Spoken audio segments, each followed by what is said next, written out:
Welcome back, class. This is session 3 on the topic of religion and elaborating more on the topic of possession. We left off with the snake handlers. Let me bring up our slide. The snake handlers are an independent group from the Pentecostal movement that mostly reside in this area in the Appalachian Mountains.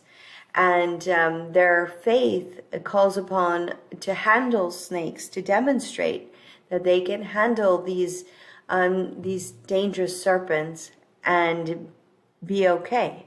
And that demonstration is the moment, what we call liminality. Liminality, as we reviewed, is going in between. It's the in-between stage. In this case, it's going in between two worlds. The sacred world, and for the snake handlers, would mean it is the moment that they are demonstrating that they are being touched, that they are filled with the Holy Spirit, as it would say, being possessed by the Holy Spirit and moved by God or touched by God. So in all of the examples that we will cover on possession, we will see a variety of different belief systems and how they apply this communication with the divine, with the sacred, with the spirit. And they are inviting, when we're this part of possession is adorcism. The person is consciously inviting the spirit to take over. It is seen as a form of a positive possession rather than our concept of possession in a negative term, being possessed without permission. That does exist, and that would require what they call an exorcism, to expel the spirit that has not been invited into that body. But in the examples that we are covering today, the participants are willingly inviting, asking to be filled with the Spirit, to be taken over by the Spirit. And in all of these examples, always remember the 3 stages and see how they're applied. There's always this separation where the person is not their former self. Because at that moment, they are being selected.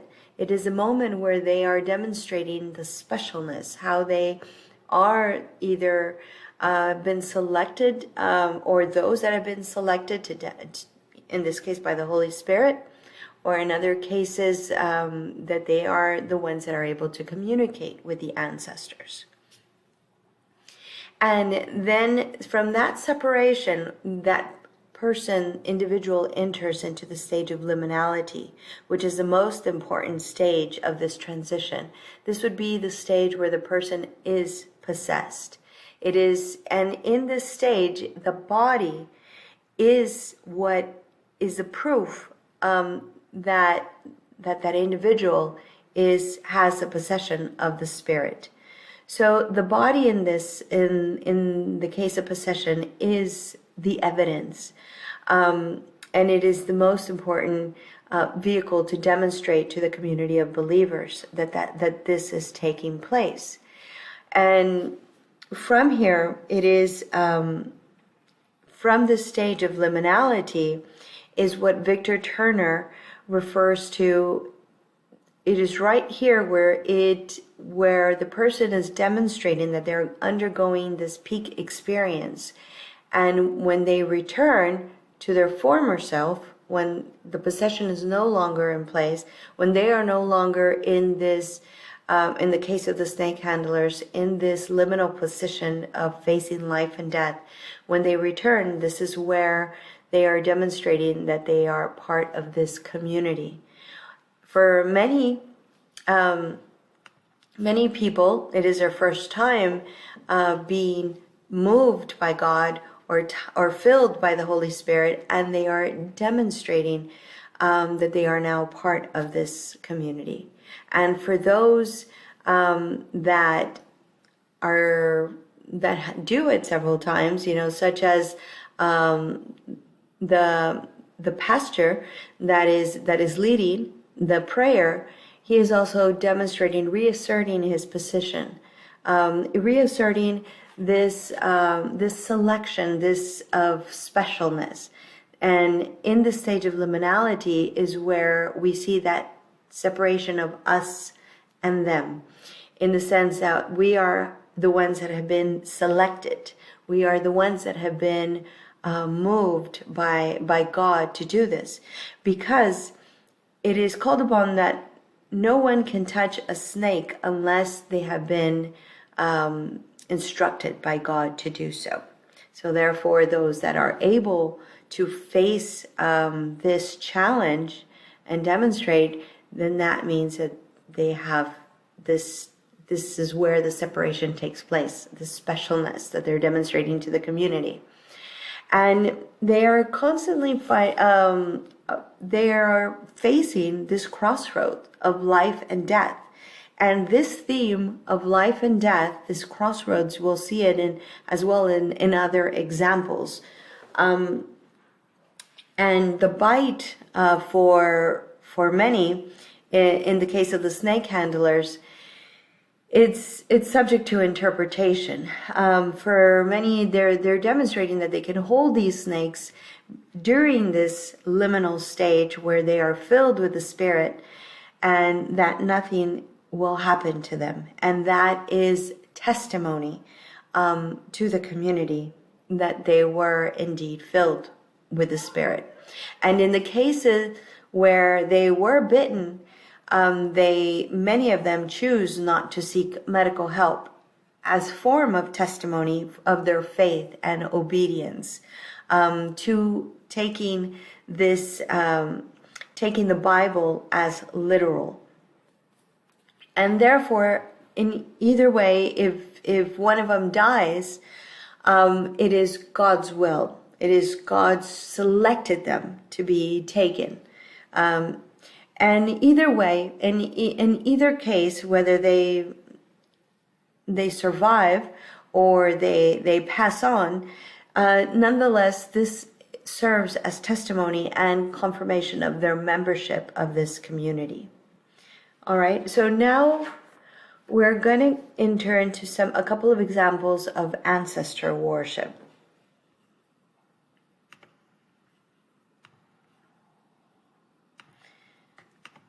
Okay, and first we're going to just point out some important things that we'll be seeing in these examples. Many cultures around the world practice ancestor worship. And ancestor worship, this is recognizing either dead relatives or associating one's lineage, one's line to people that were in power, or to family members that that they maintain a relationship with, a communication with. For many cases, they call upon the ancestors for guidance, for knowledge, for healing. In this case, the idea that the spirit, the essence of the ancestor, lives on, and they can return in one way or another, and we'll see a couple of different examples of this. But nonetheless, what is taking place here is a communication. It is a reasserting of, from an outside view, we could see that this is reasserting identity, authority, and in many cases, territory. So by calling upon the ancestors, calling upon the lineage, we are reasserting this kinship society, meaning I come from this family line of, and I am able to communicate with them to assert my authority. But also, as we had mentioned previously, also the membership of the community. In the case of the Mayan kings, we'll see an example of a Mayan queen and a bloodletting ritual. And this was a form to call upon the ancestors to demonstrate and reassert their authority. So I had mentioned before the ancient Mayas were ruled in theocracy. And theocracy means that they are ruled by priests. And these priests are in communication with the divine, with, in this case, the ancestors, the gods.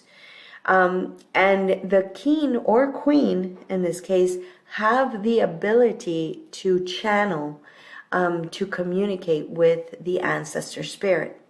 We also will see an example of communicating with the spirit in as you've heard with other religions such as voodoo. And in these cases, what is being reasserted to the community is, in the case of the Mayas, they are demonstrating that they have the authority to be rulers. They are also claiming territory and their resources, such as sacred spaces. This is why a lot of the structures, a lot of the pyramid structures that we find were ceremonial centers, and big elaborate artwork was done to demonstrate and record this experience and what was given, what information was provided by the ancestors. All right, so let me demonstrate a stela, a very famous stela from Yaxchitlan, Chiapas. And she is known, this is a Mayan queen that had a lot of power, and it is known that she is the one that came from this lineage of rulers. And therefore, in the Mayan cosmology, the kings and queens, their blood possessed the essence of the ancestors. Their blood had power, and by doing these bloodletting rituals, which would mean where they would do like an auto-sacrifice, where they would cut themselves in different places. They would pierce their bodies to let blood out, and by letting out this blood, in conducting this ritual, their blood opened up the portals to the other world. And what we're going to look at here is this very precise stage of liminality. In Yaxchitlan, there are 3 stelas that demonstrate the ritual. And this one in particular is demonstrating where the ancestor is returning to give her that vision quest. So in the case of the Mayas, this auto-sacrifice, there's many different offerings that are done to communicate with the ancestor spirits. But when an auto-sacrifice, it means, a bloodletting where they would pierce themselves to let blood out, this was done to have a vision quest. And let's look at some of the symbolism that is taking place here, where we can see where the ancestor is returning. First, let me start by pointing, I'm going to refer to this screen here. Let me first start by pointing out her blood. See this bowl right here at the bottom? This is paper that is receiving her blood and is being burned. So this is creating the world like a smoke. And in the smoke, the portal to the other world is being opened up, where we see this figure of a snake being formed, and from the mouth of a snake emerges the ancestor. And from here, he is pointing a staff that would go right here to her, to her forehead, to give her this vision. And what is taking place here? We know Lady Shok was from a lineage of rulers. That means a lineage of Mayan kings and queens. And what she is asking for here is for the divine ancestor to confirm, to give authority to her husband to assert power. And here we see how the ancestor, as like I mentioned, is giving her that vision quest. We also see other symbolisms as in the form of the S, meaning the Milky Way. And so it's opening up this communication, and we see a lot of crosses here and also on her dress. And the cross is not how we see the cross today as the Christian cross. The cross is actually a symbolism for the tree, the sacred tree that emerges, that has its deep roots in the underworld. The trunk represents this world, and the branches represent the celestial world. So this is symbolic for this. We see many stone crosses in Mayan hieroglyphs, and this is the portal that is being opened up. And we see it also represents the 4 cardinal points, west, east, north, south, but also very importantly, the center. So the center is, as we've seen with the archaeological examples, the axis mundi, the center umbilical cord, and this is in Mayan cosmology, it is seen as the cord that connects the underworld and the celestial world. And so the ancestors in Mayan ancient cosmology, and still today, are seen as their spirit is resting in another world and can still be it can still be reached. You can still communicate with them. And we'll see an example of that in Day of the Dead in our next class. So here, Lady Shok, like I said, is reasserting, is getting a confirmation that they have authority to rule, and her husband has been accepted and blessed by the ancestors to also govern. So it is by this auto sacrifice, it is by this bloodletting ritual that this vision quest can be asserted. So here we see confirmation of power and legitimacy to rule. And this is the way all ancient Mayan priests, kings and queens would demonstrate to the community. Archaeologists have noted that in these vision quests and most of the structures that we see, there's always a space, a ceremonial space, where the ruler would enter into a dark room to be able to have this experience. They've also demonstrated that perhaps these visions come from blood loss, and also being in a dark space ignites this ability to enter an altered state of consciousness.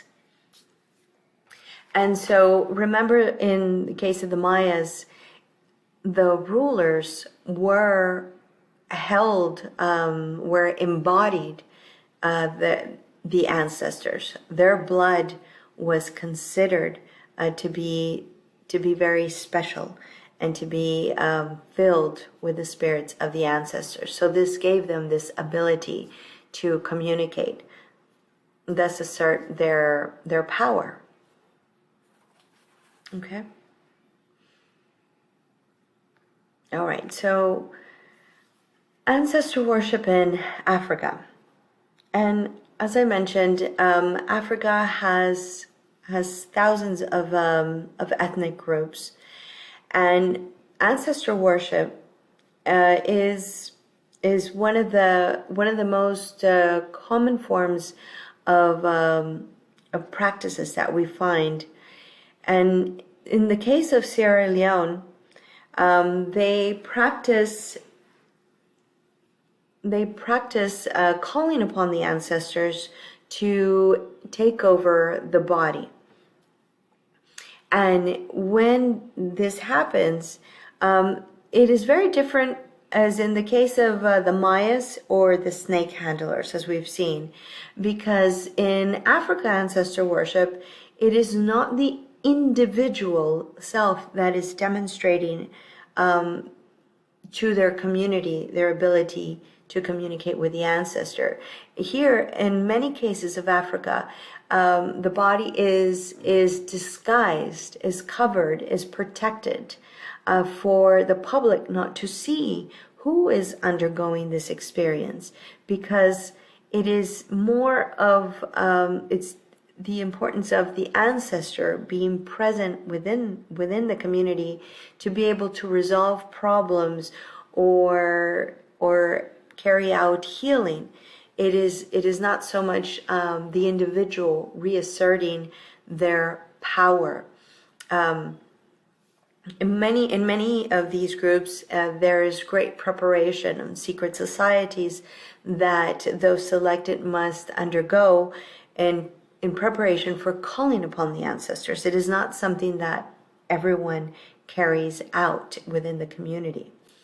And the ancestors are thought to be able to follow their children, to stay within the family, to be able to assist the family anywhere in the world. In many cases, the moving on to the ancestral plane is one of the most important responsibilities that the spirit will have when there is, in some interviews I've read where there is conflict and stress. The question is, have you communicated with the ancestors? Have you talked to them? Because the ancestors go to work for the community, for the family, once they are in the other realm. Okay? So let's see some examples of this. We'll see in Sierra Leone and also the origins of voodoo, as we've seen most commonly in Haiti. All right, so one of the ways to communicate with the ancestors, one could be channeling, is speaking on behalf of the spirit and the community. And this could be, for example, consulting the ancestor through a medium. The person is using a person that is able to use divination and communicate with the ancestors on behalf of the others. But in the public realm, in the public displays that we'll see, when possession has been taken over the body, it is said that the person being possessed has lost consciousness and the spirit has completely taken over. In the case of the Sunday Society that we see here, and as I discussed, the body is covered. The community is not to see who is under the mask, because that is not what is important. The importance is the message, the communication, the blessings, the healing, the guidance that is being brought by the ancestors. And these masks, this whole process of being able to call upon the ancestors requires, like I said, great preparation. The Sandis have a secret society, and this is a unique society, as this is only composed of women. There are also secret societies only of males, but the Sunday Society is one of the few that it is the women that hold these information in the rites of passage that are passed on to certain girls selected within the community. And the mask, each one is unique. Their carvings are done by someone within the community with a specialization. Not anyone can wear the mask. It usually represents like the high forehead, high status. You'll see some markings on the mask, also representation of scarification, also marking scarification, and the hairdos also mark and also represent the period of time where this is taking place, the ethnic group, and the person's status. In other cases, as we saw in the article that you read in regards to Mayan, how not the Mayan, how in central Mexico, this healer was able to obtain his healing powers. He had to undergo a spiritual wedding. And so spirit wed is when, in this case, it is the soul is bound. It is connected with an ancestor spirit. And so spirit wed is where the spirit of the ancestor is constantly attached to the person. And it could appear at any time. So this is what we would call a symbiotic relationship. It's two souls in one. And this is different from the article that you read as far as this healer was married to this spirit to be able to obtain power, healing power, and also had to abide by it. In this case, the person embodies the ancestor, and in this case, the community knows that person embodies the ancestor, and the ancestor can appear via them at any time. Okay, all right. So when we look at the example of voodoo, and this is where the ancestor spirits are called upon, and to possess the spirit is the highest honor in this religion. So it's a spirit religion. It is very old. Academics have noted up to 8,000 years old, having its roots in Benin in West Africa. And it is also one of the largest growing practices of ancestor worship across the globe. It is not practiced the same everywhere. It is, as in the case of ID, it is a combination of Western and Caribbean practices. And in the case of ID, voodoo was utilized by the people to drive out the French, and they were the first free Black republic in the 19th century. So this also emerged from the transportation of slaves from Africa, and those that did not make it to the Americas for numerous reasons were able to live in the Caribbeans. But in the case of Haiti, they had the French colonies occupying them that were enslaving them, and many of the people went out to the mountains, escaped this treatment, and found refuge in the mountains. And when they went back into the mountains, they were practicing their tradition of calling upon the spirits, calling upon the ancestors. And it is here where, by communicating with the ancestors, they were instructed to start this rebellion and drive out the French. And therefore, this led to the first country to be freed from slavery and be a free Black republic. And so today we have a combination of Caribbean, of Catholicism and African religion in this island. But what I'm going to show you today is a video from Benin, West Africa. And here you'll see some of the elements of voodoo, and also pay attention to the term that we had discussed in regards to fetish. Remember, we're looking at objects that are animated, that have willpower, that have or that can possess willpower through a ceremony, through ritual. It's a form that this could be charged. And so the term Loa is spelled L-W-A, but also commonly also spelled or heard as Loa.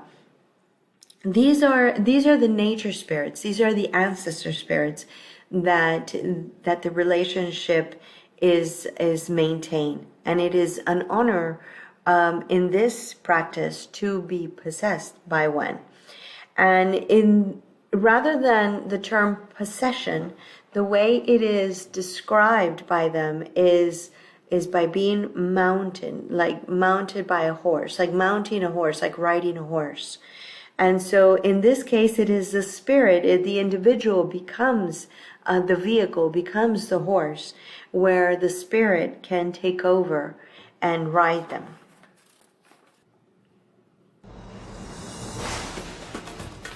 I've been traveling for over 30 years, but I've never traveled to this part of the world. This is West Africa, the home of voodoo, where animism and ancestors are part of everyday life. I'm Art Wolf. This is Travels to the Edge.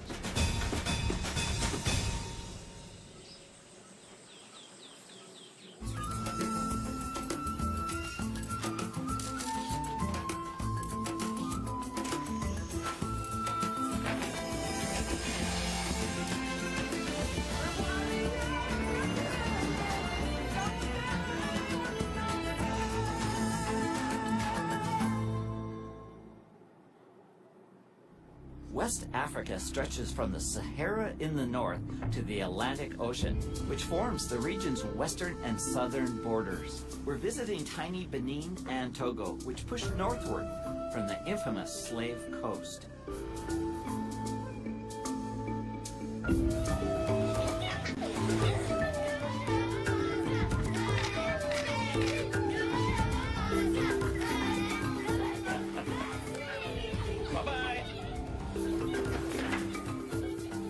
Pretty cool. Gliding through the tall grass in a completely new country, heading to a village where I have no idea what we're going to see. We're starting our journey in Togo. Joining me is Paul Egboglo, a local expert on the people, culture, and traditional religions of West Africa. Vodun, or voodoo, as it is often called, is an ancient religion. Its rituals, which invoke ancestral spirits, can be powerful and intense. The villagers are chanting and drumming, and this guy's just going wild.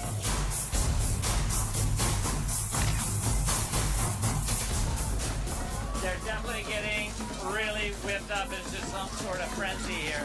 It very translate, and I can't tell whether some people are coming in to try to protect them from themselves or what, but it's very serious.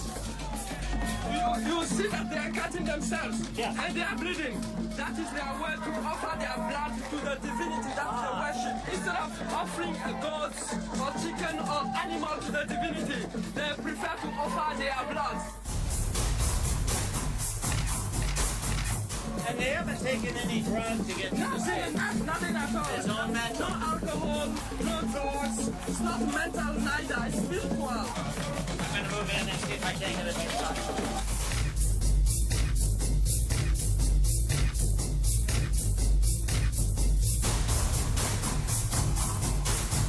A really frenzied activity, not just with the dancers, but even with what I'm trying to do. I'm trying to move really fast, get details.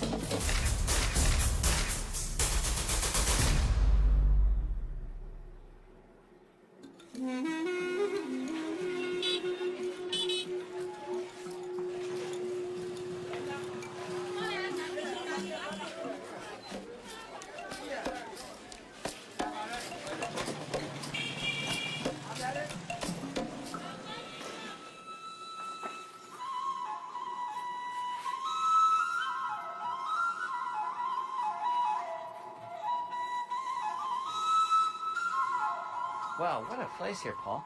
This is the largest fetish market in West Africa. The fetish market is like a pharmacy.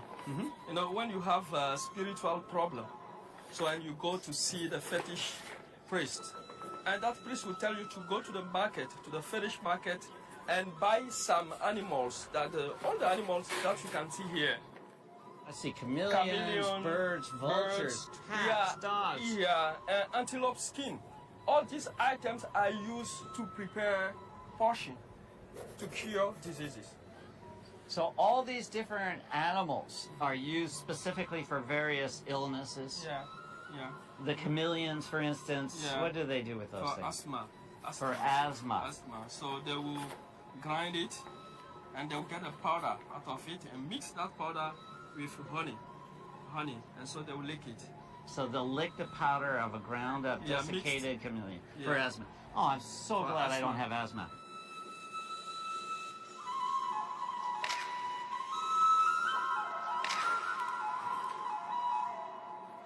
I see an ostrich egg here, turtles, Yeah. monitor lizard. What are these little guys? What are Yeah, you know, these are, we call them twin doll. Okay. So when somebody has given birth to twins and one Ah. happened to die, it happened that one of them died. So they will replace him or her by Ah. this figure. So and this figure will be treated like a living human being.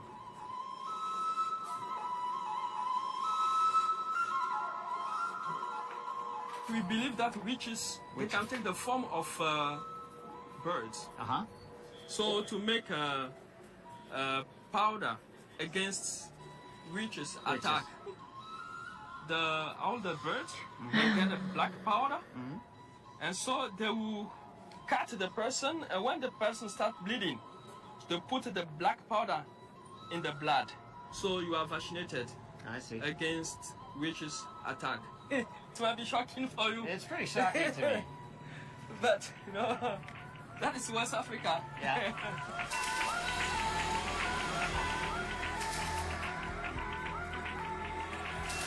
Out we are in the house of the fetish priest. Hello. Bonjour.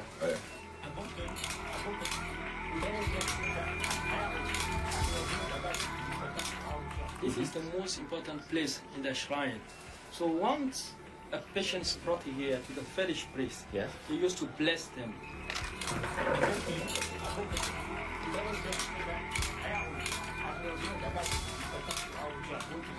What is a fetish and what's the power of it?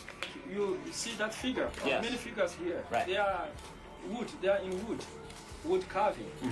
But they are blessed. So once they are blessed, they contain a power, magical power or voodoo power. They are called fetish. I'm watching him put things on the ground now. What is that? Yeah, he's these doing? are kola nuts. So he can use anyway the form of the four kola nuts to predict the future or to predict whether we have good luck or bad luck. I would not want to be alone by myself in this room at night. Yeah, because you are not used to it. It's very powerful.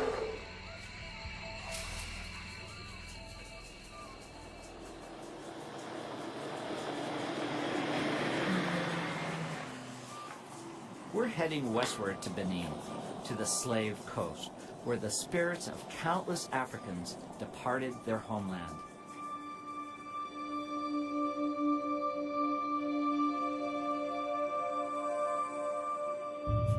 This is the gate of no return. The place where all the silver have been taken up to all over the world. So this beach was the place where most slaves came through and out to the rest of the world. Yeah, exactly. And that's even the reason why they call this coast Slave Coast. So is this like the most significant monument to the slave trade?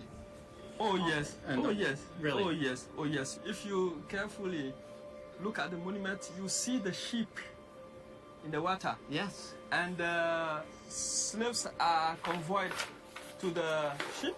You see they are chained or shackled. Yeah. And that's the way they used to send them to the beach. And they do that by night. And the purpose of doing this is that they don't want people to be aware of that business. So it's a night business.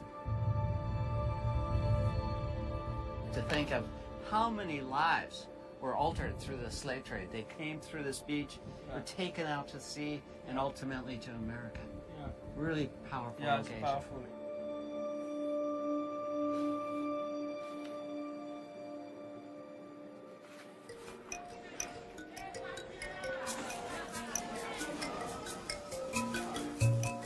As I'm traveling through West Africa, one of the delightful discoveries is the sheer variety of dress and patterns and color.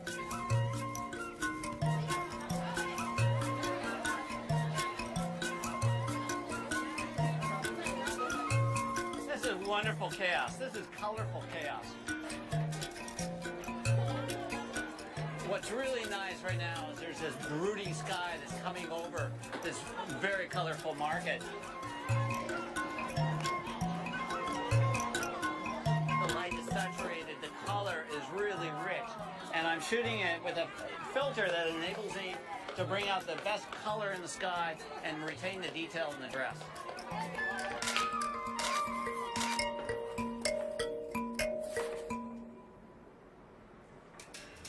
The long shadow of the slave trade can be felt everywhere in West Africa. In fact, the stilted town of Gambia exists because of slave raiders. The villagers here, they were running away from slave raiders. And so they found shelter here, and they stayed here. And actually, the meaning of the name Gambia means free at last.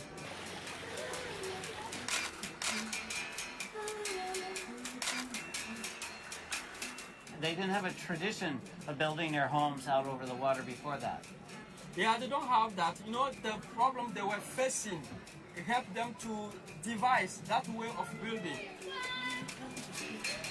So what do you think's happening here? These people, they are collecting bamboo. These bamboos are used as a stick, steel. They build houses on it. Hello, hello, hello!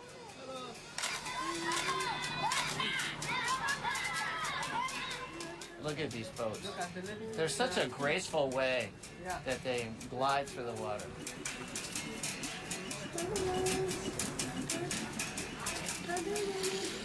Appelez Gary. Viens me vendre Gary.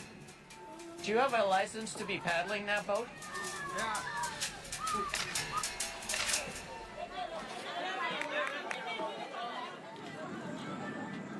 As we drive through Benin, I'm struck the road to explore the small villages often yields special moments. Wow, this is a beautiful village. I love the shapes of these huts. Yeah. What village is this? Taneka Taneka. Berry. Wow.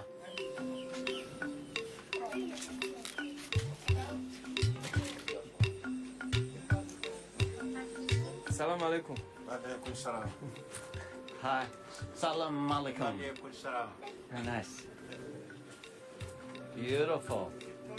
Beautiful. What is this? This is the chief staff. Yeah, that's the chief staff. You The know, lion on top. lion, symbol of leadership, Yes. as well as the elephant, Elephant is symbol of strength. right. This is the chief of the village. Yeah. And yet this is the. The priest, fetish priest. Are they equal in stature? Actually, they have a different role. The fetish priest is the spiritual leader or the religious leader, and the chief actually is the political leader. So, both of them, they are very, very important. I think in North American Plains Indians they had shamans and they had chiefs. Very similar in Yeah. structure. To say the word is small. The world is small. Yeah.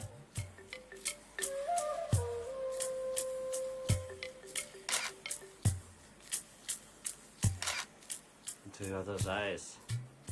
Do they? Yeah?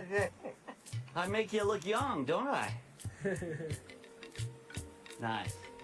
Thank you. Thank you. Very, very nice. I love those moments. Really nice moments of somebody that has such wisdom in their eyes. It's really powerful.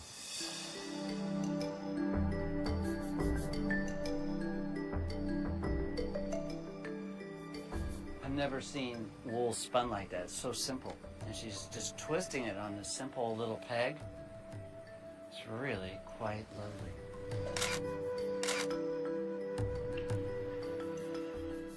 Hey guys.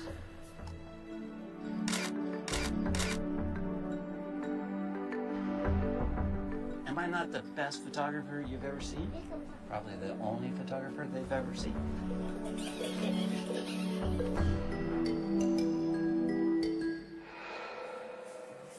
During festival season, dances can be found everywhere throughout Benin's tiny villages.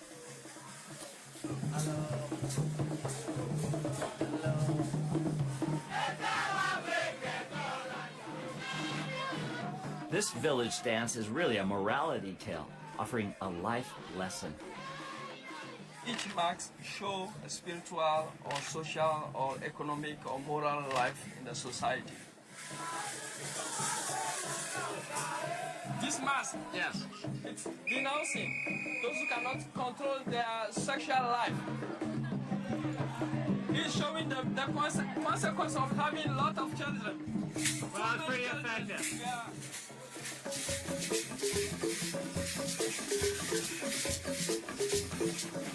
Whenever I come into a new situation like that, I'm trying to figure out how everything lines up, how the performance is going to be, and I try to adjust, and I try to make very fast decisions. Sometimes I'm right, and a lot of times I'm wrong, but this has the makings for something very beautiful.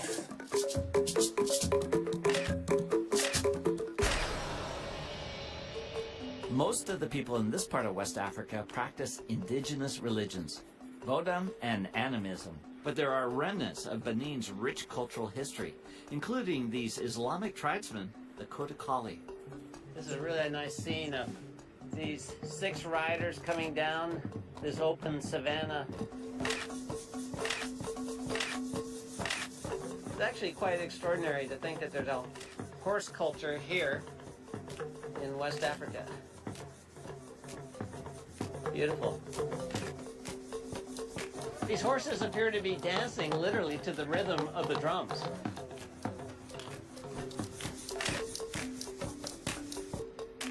Right now I've gotten some pretty sharp shots of these horses really prancing. Now I'm going to try something entirely different. I'm going to take a deliberately long exposure and to try to create something a little more artistic.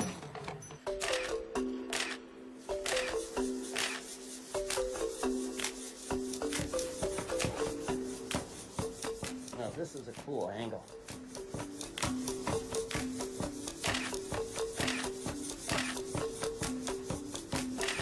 It's incredibly instructive and satisfying to be able to review an image at full frame in the field.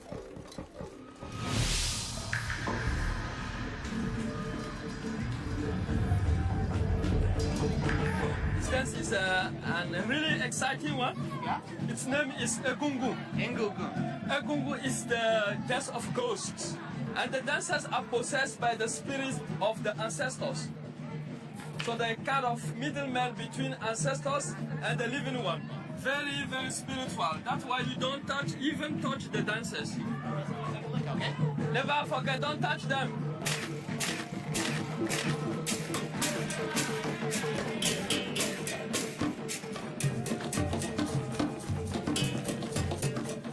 I actually don't know what's going on, but it's a lot of fun. These dancers are terrorizing the participants. The audience is taunting the dancers, so the dancers respond by chasing them, and they go back and forth, and it's a game of cat and mouse. When these spirit dancers chase the crowd, nobody wants to be touched by them, and I don't want to get touched either.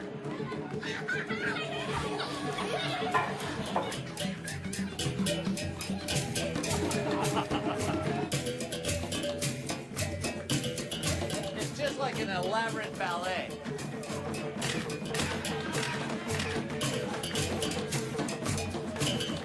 I've never seen so many different traditions in such a small area. West Africa is a very colorful place.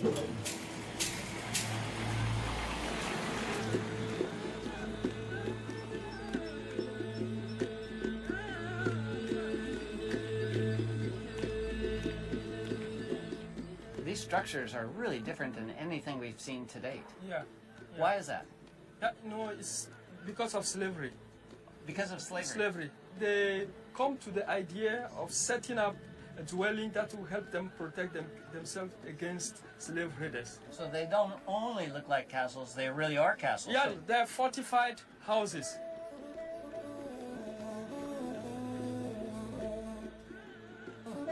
They use just mud, wood, and straw. That's all. These three elements to make it thick and strong. So that is, even if you are poor, you don't need to be rich to own your house.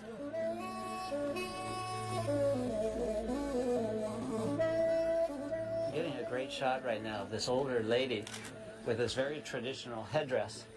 And what I love about the shot is I've positioned her in front of a dark spot, and beyond her is a light spot and another door. So there's a really nice pacing of light, dark, that goes in a rhythm throughout this photo.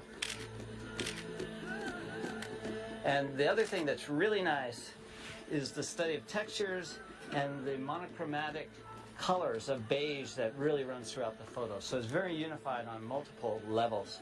It's a lovely, lovely shot.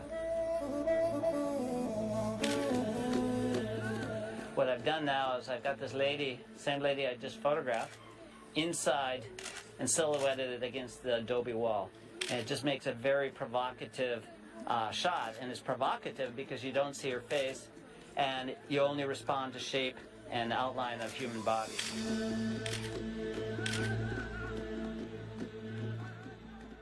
Certainly one of the things that I'm able to do now that I was never able to do in the days I shot film is to show the people I'm photographing exactly what I've shot. And it's really a nice way of connecting to the people, right? Yeah, she said right.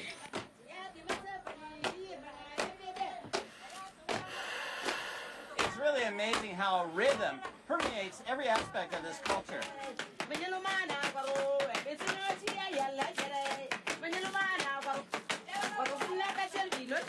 They're actually working on evening out the courtyard with a mixture of mud and water. And I've found it, as usual, a really engaging subject.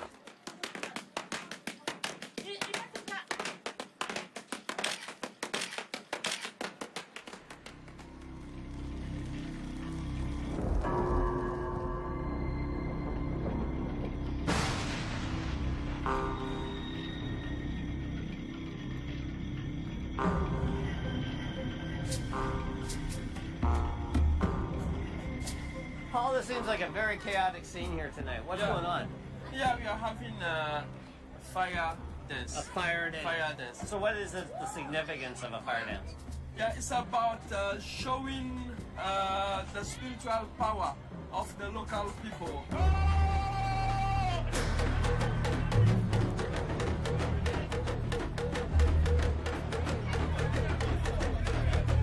It's not easy to handle fire.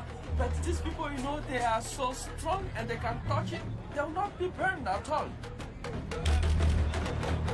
They are possessed by the spirits, and it's a really spiritual business.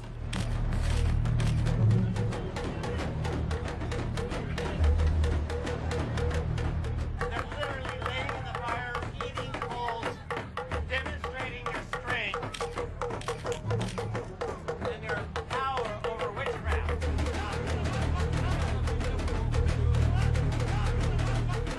Everywhere I've been in West Africa, I keep on finding something completely unexpected. For me, it's all bizarre and it's all great. All right, and in this video, while it's not an anthropological video led by, an academic, this photographer, I really like this video because it presents great visuals, very colorful, and also we see several examples of ancestor worship, of spirit possession. And again, in this case, we're talking about a door system where the person is inviting the spirit to take over. So we saw one of the elements that we see again and again is rhythm and dance. When we had already discussed this in regards to the Mayas and the animal, embodying the animal spirit, how the ancient Mayas would dance for days to be able to embody this animal spirit and carry out wars or challenges that required strength and courage. Dance and rhythm go hand in hand with being able to enter an altered state of consciousness. And we find this throughout the globe, applied and practiced in many ways.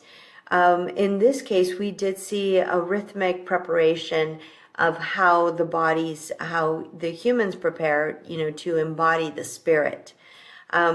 We also saw examples of the fetish priest, what they refer to as he refers to as the fetish priest. Of course, within their community, they would have a different name and a different title. But these are the specialists that would be able to charge an object with power. And therefore we saw what we had already reviewed as fetish, inanimate objects that have power, and in many cases willpower. They can choose to assist, to help, if called upon correctly. And they also mentioned, in this case, it's their healing power and traditions against sorcery. And in this case, we're looking at the specialists that work with healing elements, rather than carrying out ill will. There's a very delicate line, but the community is, like I had mentioned with my example of what took place in Yucatan, the community does recognize who are the specialists in this. And we also saw the example of the dance of ghost. In these cases, the mask, the use of mask is very important throughout many cultures in Africa. It could be for performances, like to pass on oral tradition, also a form of entertainment. But in many cases, masks are very particular. They are prepared by specialists, by special wood carvers. And these masks become what we would call totems because they embody the ancestors, as in the case of the Mende that I'm going to discuss in a bit. So these masks, if you recall when we talked about totems, it is an object that is created, but it has the essence of the ancestors. So in Africa, as in the case of the Mende, also West Africa and Sierra Leone, these are the Poro societies. These are the male secret society, as opposed to what I had discussed here in the bottom, the Sowe women secret society. So for the Poro secret society, again, there's only certain people that are initiated into this knowledge, and the mask itself from anthropologists that have worked among the Poros, they described how this is a preparation. Like I said, only specialists in this field could carve out a mask that would be able to hold an ancestor. And wood carvers go back to very ancient times. They were always part of the ruling class, the kings, the leaders, the guides, and because they had the knowledge to be able to select certain, not only the type of wood, but also prepare this mask to be worthy of to embody the ancestor. We heard a similar story like this when we talked about Mashimon in Guatemala, if you remember. But in the case of the Poro, these masks have certain writings underneath them, and they have certain numbers, certain numbers that have that hold information for the secret society. They also have African Islam codes, letters written in there. It's hard to see, but this is from the inside of one of the masks. And so, and it undergoes a whole ritual preparation. The mask itself goes through an initiation, from the whole preparation to even being buried. And once it is buried, it is being charged with the spirit of the ancestors, and so it possesses this entity. And therefore, when the person, the initiate, puts on the mask, and that is where the transformation, that is where the separation takes place. That person is no longer regarded as her former self. They are taken over by the ancestor, and this individual, in this, again, the body is the confirmation of the proof that they are undergoing this peak experience.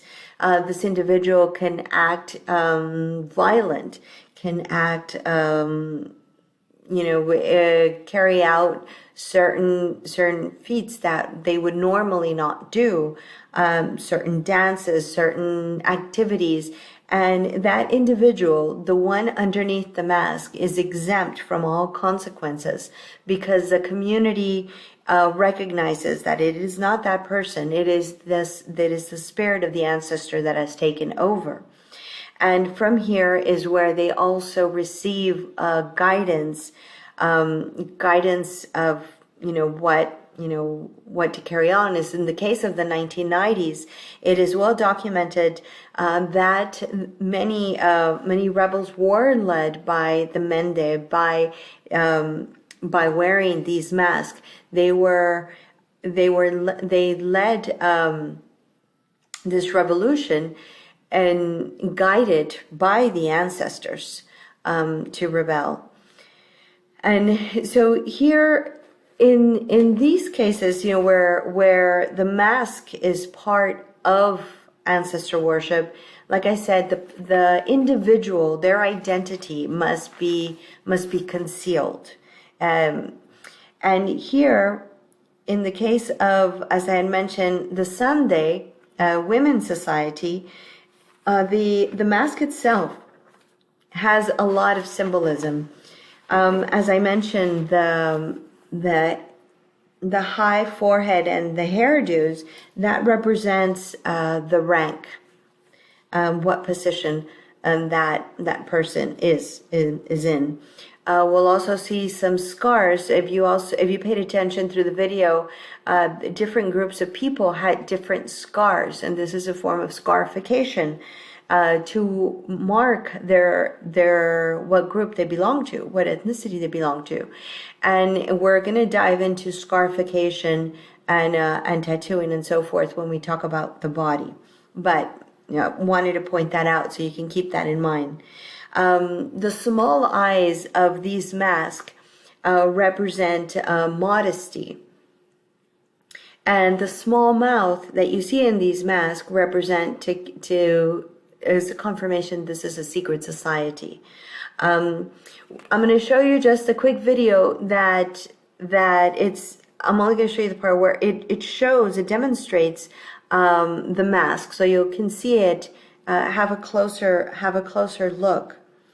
But I want you to keep in mind the use of mask and the use of calling upon the ancestor spirit. Here we go. This is the Sowe Society, the women's secret society among the Sande.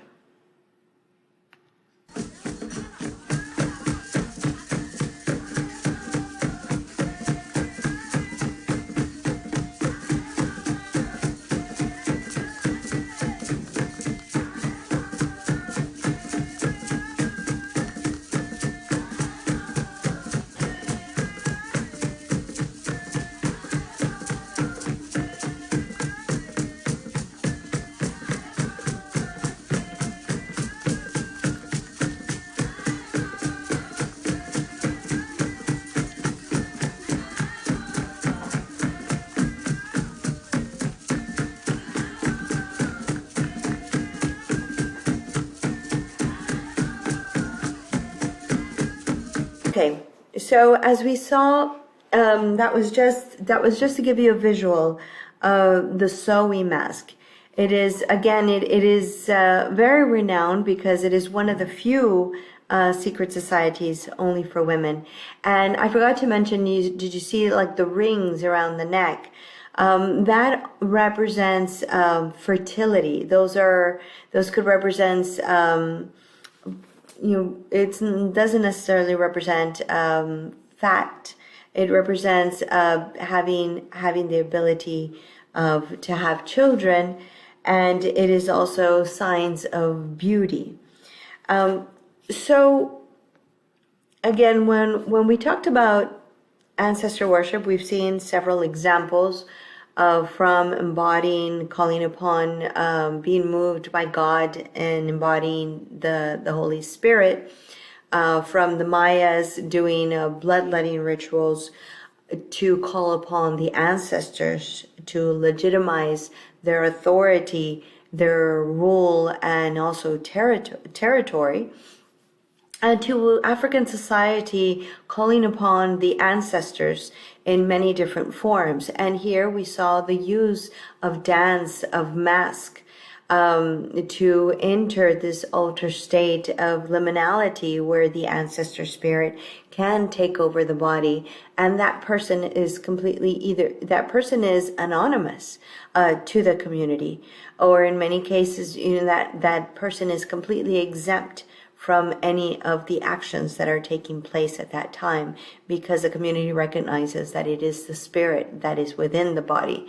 And in the case of the ghost dance, we saw the community could not be touched by the ancestor, because at that moment the spirit of the ancestor is present, and being touched by this ancestor could cause that person to die. But in all of these cases, again, this is adorcism. The person has willingly called upon this practice, this spirit. This is the opposite of adorcism would be exorcism. Wherein exorcism needs to be performed to release the body of the spirits that have taken possession, that are using the body by force.